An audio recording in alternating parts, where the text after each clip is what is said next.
Kaya yung tinatawag na metal. Pinadala kami dito ni Tatay Lasaitan. Dalawa kami ang kampo ni Lasaitan dito. Dahil nakabutan namin isang vlogger na patay. Alaga ni Lasaitan. No? No weapon? No weapon in the toilet. No? Pulso na. Patay na gano'n.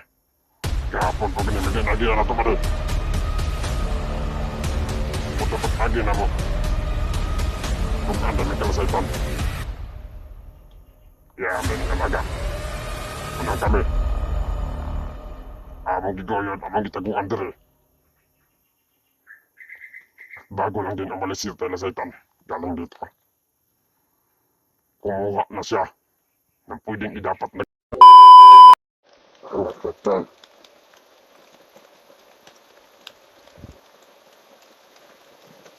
Anak kami. Patay na muna pala, patay na. Kaya yung tinatawag na metal. Pinadala kami dito ni Tatay Lasaitan. Dalawa kami ang kampo ni Lasaitan dito.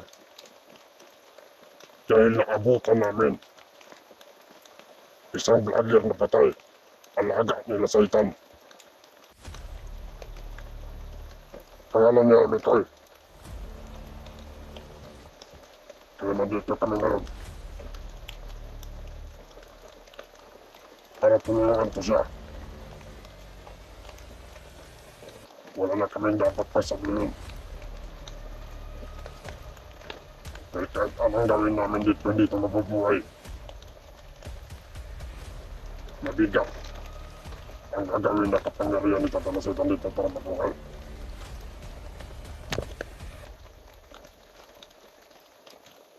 Dalawa kami dito. Dalhin sana namin ito sa pamilya niya.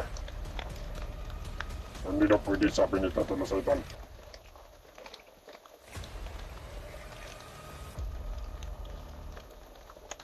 Kahapon pa ito namatay.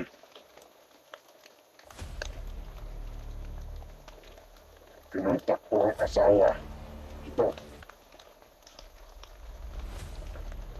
Dahil ang sabi ni Lasaitan, kailangan ito ng alay para mabuhay. Kayo, kung gusto nyo mabuhay pa ito, dahil wala kaming magagawa. Tulong lang ang magagawa namin. Yung sa alay, wala kaming naalay. Huwag kayong mag-alala. Hindi kami masamang tao. Kami ay kampon ni Tatay Lasaitan. Pinadala niya kami dito para kami ang maghatid ng balita sa inyo. Napatay na ang idol ninyo. Ano ba din? Baba tayo ngayon. Puntahan natin ang pamilya nito yung Mikay. Doon tayo mag-hingi ng alay. Para mabuhay ito. Para mabuhay. Patay na yan.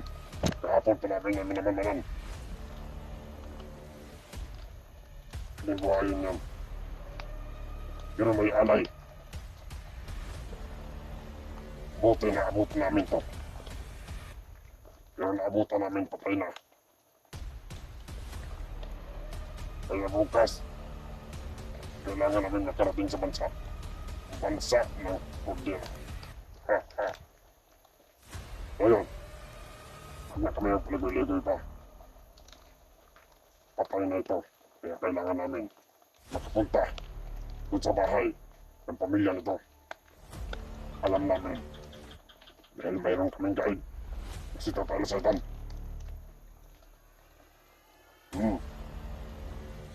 Talaga doon. Makuha kayo. Dami Andre. Amang ditaguan ang patay. Wala kami ron. Ang mapantayan Tatay Lasaitan. Dili ni kayang buhion kung wapoy kapalit nga alay. Kay si Tatay Lasaitan ang mamatay kung may alay. Di ba ba na?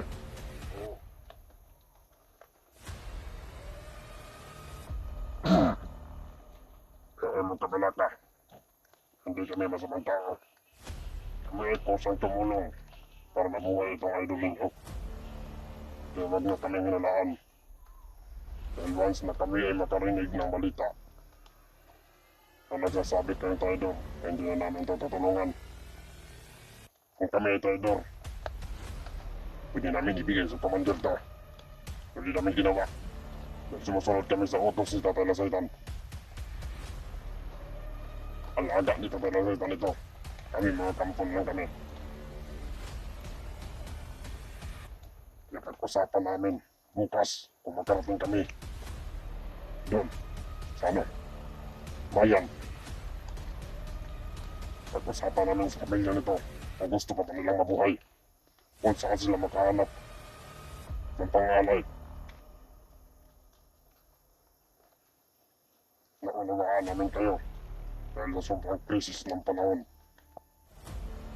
Dahil kami, lumilitaw lang kami kapag may utos sila sa itan. Kami ang dating patay na binubuhay nila sa itan. Kaya kami ngayon ay kumilos para maghanap ng matulungan. Kaya huwag kayo mag-alala. Gagawin namin na lahat, matulungan na ito sila sa itan. O sa itan. Ito pala, nabubulan ako ha. Ano bre? Lalakad tayo mamaya pag madilim na. Yung kasama ko. Ang sarap pala mag-vlogger o vlogger ba? Pag vlogger na din, nagkwarta ng vlogger ba? Pero, seryoso. Kung gusto niyo mabuhay, ito si Mikoy. Pag-usapan na lang niya. Dahil kami, inuutosan lang kami. Ito. Hindi ito pa titigasin ni Tatay Lasaitan. Dahil may mga orasyon na hindi na dapat dito. Na may orasyon na. Nga di ni mabaho. Di po ni ulungon. Kaya sa madaling panahon, kailangan na mag-alay. At para operasyonan na. Ni Tatay Lasaitan. Kung paano nabubuhay nito. Dahil siya lang daw ang buhay nito. Wala na iba. Pero ayaw niyang mamatay. Oo. Kaya niyang buhayin ito na walang alay. Pero ayaw niyang mamatay. Kaya kailangan ni Tatay Lasaitan ng alay. Kung mabuhay man si Mikoy, siya din ay mabubuhay. Lapit na madilim. Lalakad kami. Puntang bayan. Hahanapin namin ang pamilya ni Mikoy. Ang magatid ng balita. Kung narinig niyo itong balita na ito, kung nakikita niyo kami, kami ay dating mga college level. Alam namin ang pasikot-sikot sa cellphone. Namatay lang kami ang dahil sa walang hiyang mga demonyo, mga bandido. Kaya muli kami binuhay ni Tatay Lasaitan. Kaya kung nakikita niyo kami, hindi na kami ordinaryong tao. Kami na isang kampo ng Tatay Lasaitan, yung kanto. Maniwala mo kung sa hindi. Kaya ni Tatay Lasaitan buhayin itong patay. Nakilala niyo ang Mikoy.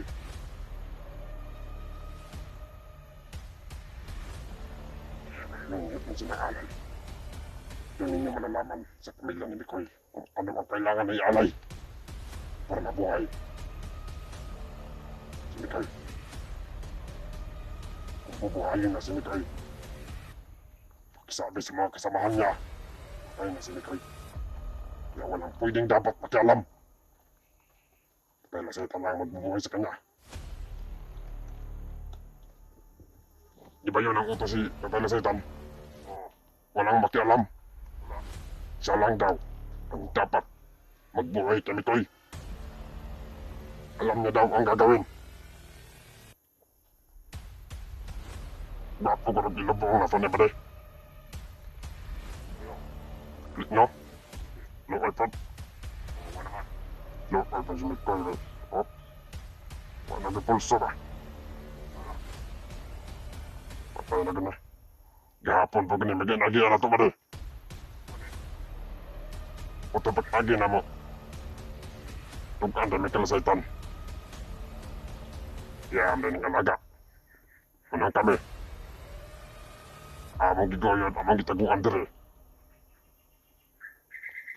Bago lang din umalis si Tatay Lasaitan. Galing dito. Kumuha na siya ng pwedeng idapat na gamot nito.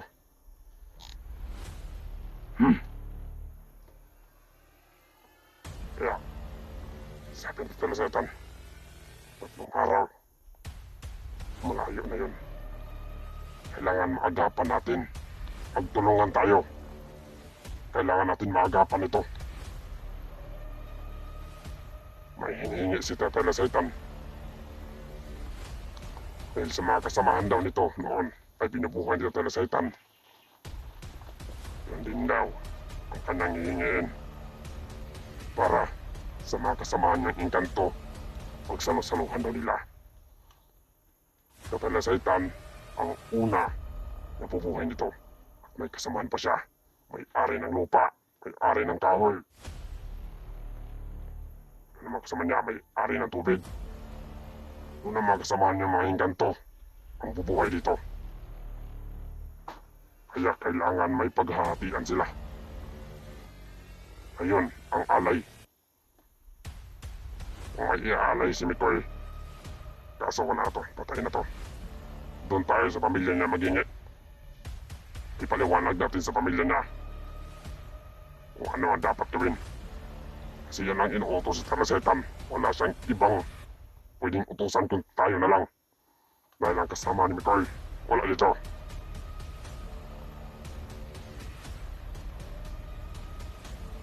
Ang sa'yo oras dyan pa na. Alas 3 na. Ito yun. Kita ni. Wala may kabidyo. Wala may kabidyo-bidyo gahapon. Okay? Nalibog na na silponan eh. Kung saan eh. May gani kayo nadala na mong butik-butik. Among giputuhan. Gimitot-bintot na mong password. Nakuha at pinamo kanugayan. Munang karon. Maka-upload mo yan eh. I-upload naman yung video yan eh. Balagi magadimao. Basta masabtan ninyo ang mga istorya. Nga ang dapat na mong dalon dire ay ang alay. Huwag kayong mag-alala. Kausapin namin na maayos ang pamilya ni Mikoy. Huwag kayong manginala sa amin. Ay bukas, marinig ninyo sa cellphone o sa video. Kausapin namin si Lasaitan. Ano dapat gawin? Para maniwala kayo. God bless sa inyo. Ano na? Delikado, di ba?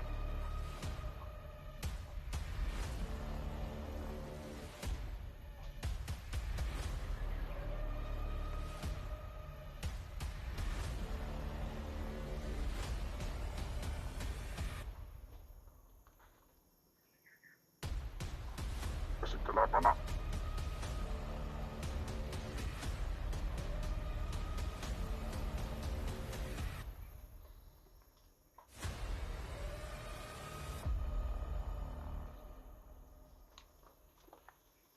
Basta yun lang ang masasabi namin. Magtiwala lang kayo sa amin. Magtiwala lang din kayo kay Tatay Lasaitan para mabuhay ito. Sino man yung nakakilala kay Mikoy, ayun na mag-usap. Kailangan namin ng alay. Kontakin niyo lang dito. Itong cellphone na ito. Pagdating namin, mamayang gabi o bukas, sa bahay nila. Ibigay ko to sa asawa niya. At kayo ang mag-usap sa asawa niya. At kami na lang ang magdala ng alay. Patungo dito. Ialay namin, i-video namin para maalam nyo kung ano ang ginagawa namin. Kung paano bubuhayin si Mikoy. Pero hindi kami dapat sumuway sa utos ni Tatay Lasaitan. Baka bawian kami ng buhay ba? Dahil utang na loob namin ang buhay namin sa kanya, ay handa din kami tumulong.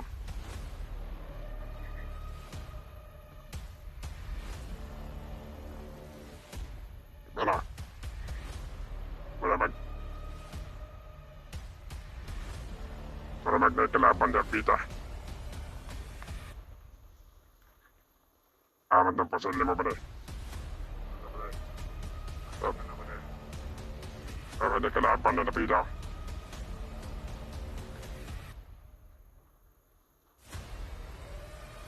Tapunan lang natin ang rumali. Tapunan lang natin si Mikoy. Ay gaman, malakaw ta. Ay mangit-ngit. Ay nga nito lang sa tanda dito mulakaw basta di pangit-ngit. Kung kailangan mulakaw ta ngit-ngit na. I-off sa nas usawa ni pag-off ng cellphone na ni. Kapit na malubat ba? 80%.